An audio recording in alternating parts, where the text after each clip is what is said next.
Hi, welcome to Sugar Free. This is the weekend reading for Saturday 27th, Sunday 28th of April 2019. I hope you're doing beautifully wherever you are. A bit blowy here in the south of England today. There's Storm Hannah doing the rounds. And I'm hoping that my little spinach plants and my little pea plants are going to survive. They're only very little, so they might be able to keep their heads down. Anyway, enough of the English obsession with the weather. 3-card major arcana reading, possibly with some clarifiers. Then one from the swords, one from the wands, one from the pentacles, and one from the cups. That's the way I do it. Right. One more shuffle.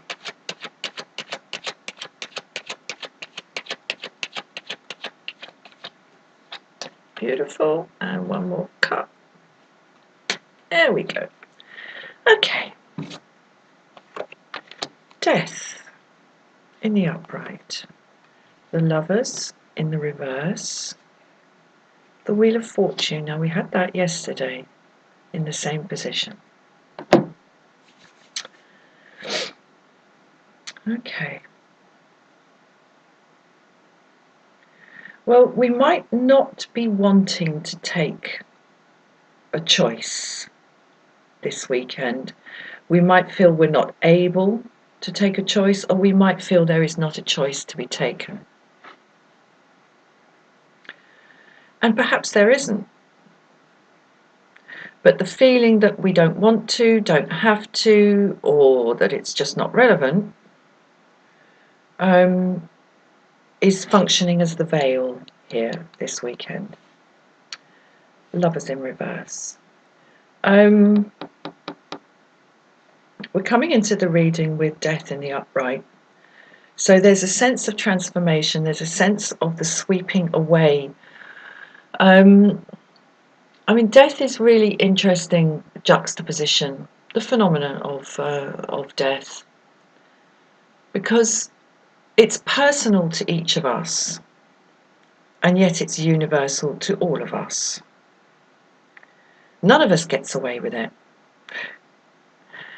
None of us is getting out of here alive. And yet, the circumstances and kind of karmic passage of the process of death is different for each of us. So there's a very interesting juxtaposition there. But nonetheless, it is unavoidable. And I don't know, I've just got the the line from Romeo and Juliet where they've just met and spent their first night together. And because they're from warring families, she says to him, she says, you better go. Because if they find you here, they'll kill you. And he says, oh, I don't want to go. And she says, oh, shit, man, I don't want you to go either. And he says, come death and welcome. Juliet wills it so. And sometimes death is welcome. And I'm really seeing the transformation, the transformational energy of death here as being a great opener.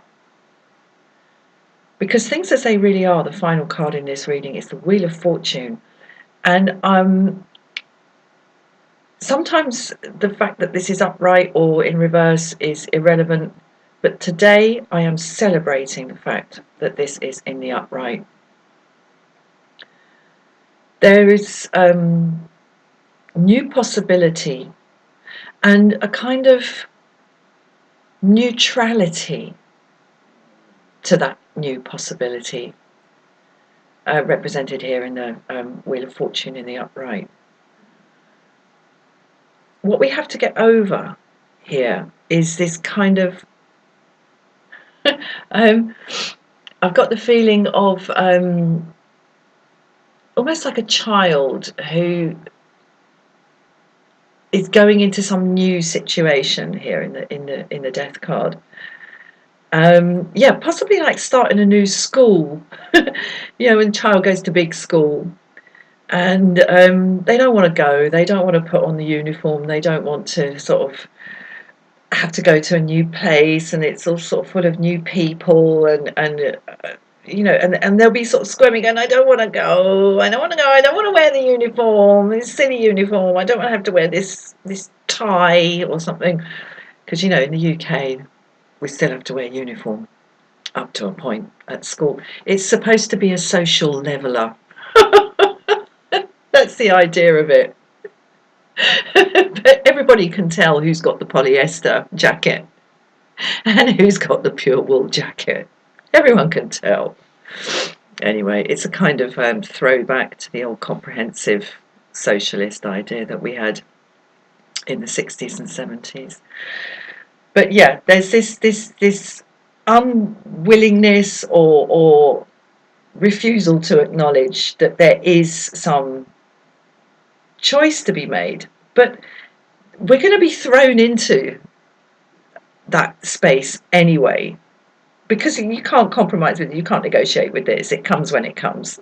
It is the unwillingness to engage with it that could be a blocker this weekend. So I think the challenge of this reading is to note wherein the self there is resistance to change. It could be said that change is the only constant. There is nothing, absolutely nothing, that can be pointed to and of which it can be said, this has always been here and always will be here. Nothing. Not the sun, not the moon, not the earth.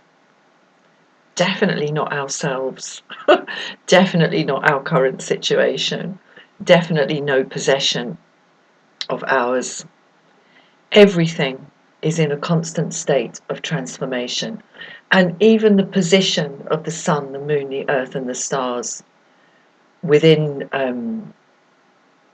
the possibly infinite space, I would think probably ultimately it's infinite. All of that is changing as well. Each object is moving its own position constantly, and therefore each object is moving its position in relation to all other objects, which are also all moving. So everything is moving, everything is expanding through time. And, perhaps it could be said that time even is an inconstant element. At the moment, I'm chanting alongside my regular chant to Tara, Green Tara. I'm chanting to Kali at the moment, the goddess of time. And she's the one with her tongue stuck out, her eyes wide open and her tongue stuck out, her red tongue stuck out. And I know there's a certain amount of debate about why that would be, why that iconography would be as it is.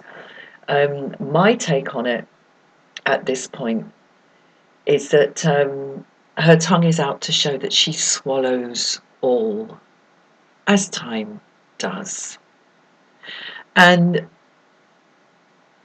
far from feeling that as a kind of frightening thing, I find it kind of reassuring. Anyway, transformation, neutral ups and downs in the wheel of fortune of good and not good possibilities out there, all down to how we meet it. And as I say, the challenge this weekend in this reading is to note where there is resistance to change within the self, because that will give you very valuable data about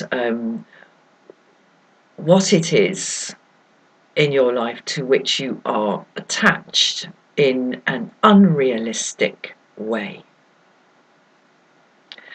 Right, let's get an unrealistic equals unhelpful. Let's get one from the swords. Seven of Swords. Okay, how interesting.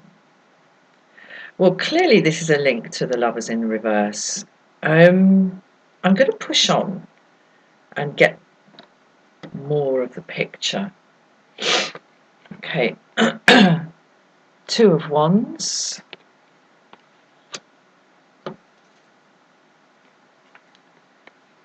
Six of Pentacles.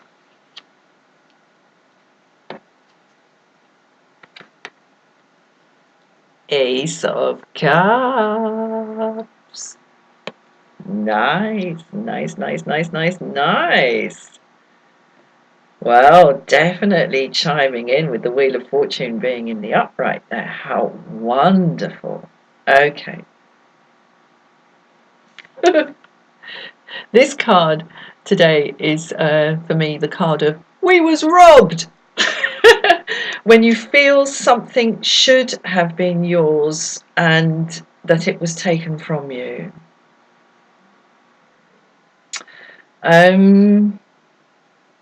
Or perhaps even a sense that in engaging with this movement into a new paradigm, one is somehow doing something wrong.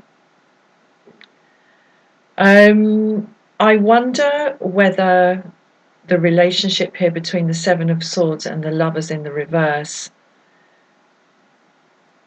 I see suddenly in the Lovers here the direction of that bladed weapon he's holding there. He's pointing it away from the one he's going to go with, the young lady, when that arrow meets its mark. And you see, this is a choice card. Does he stay with his mother, the Queen, on this side of him, or does he go with the young lady on this side of him? It's time for this lad to grow up and shift from being a son to becoming a husband. And it's going to happen anyway. There's nothing to be done, because when that arrow finds its mark, it's all going to precipitate anyway. But what I'm seeing here in this card today, in relation to the Seven of Swords, is the sense that if you choose the new, it is an active rejection of the old. And that's the hesitation here. That's the veil. That's the blockage. This sense that, yes, by expanding into the new, one is rejecting, actively rejecting the old. Now, when the sun, the moon, the earth and the stars are in a new position, as they constantly are, it is not because they don't like the old position or because the old position is somehow wrong or bad. It is simply expansion. So yeah, that's the relation I'm seeing here, because there is this sense of some wrongdoing happening here in the Seven of Swords.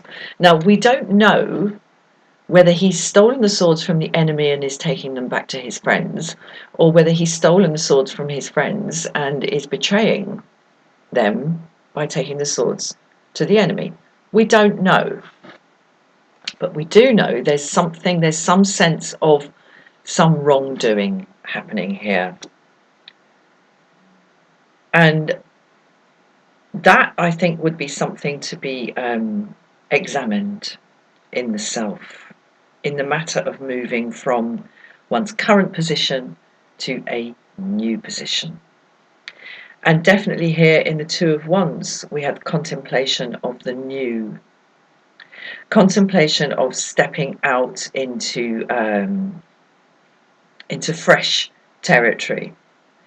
And it's like, yeah, I've said this before about this card, but is he examining the map or the territory? You know, he's looking out, he's standing at this vista spreading out in front of him.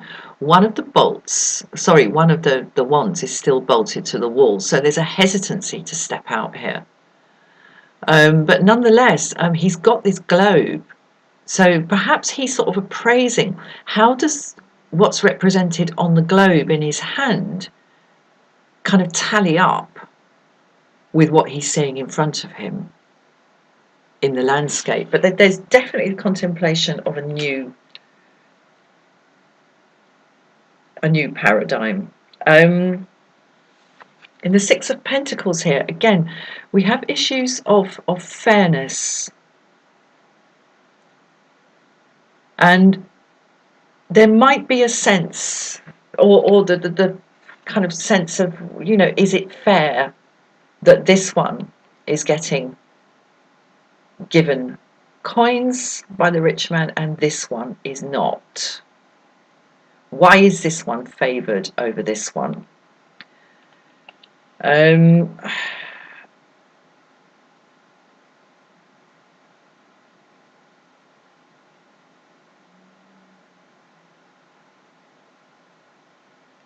Expansion in and of itself is a natural drive, and everything grows towards the light. It just does. It doesn't choose, you know, little seedlings that are getting bigger under the sun. They don't choose to grow up towards the sun. The sunflower doesn't choose to change its orientation in the field. It just does it. So growth, expansion, transformation, even if things get left behind, as the mother does in the Lovers card, that's life. That's what happens. It is natural to grow. And there might be some kind of expression of resentment around you in the matter of your own growth. And, you know, I've said several times, examine in the self where there is resistance to change. But it might be coming from the outside as well. And anyone in your life who resents your growth is certainly someone to be very, very circumspect around. Because anyone who wants you to stay small in order to please them is not good for you. Now, at the end of the reading here, we've got the Ace of Cups. There could not be a clearer signal of the positive, wondrously positive potential of the transformation represented on the table here. You know, if those plants don't grow, they don't produce the food. It's all good. Growth is good on the table today. Right, I'm going to leave it there. Thank you for watching. Please like, please share, please subscribe, and have a wonderful, wonderful weekend. Cheers, bye-bye.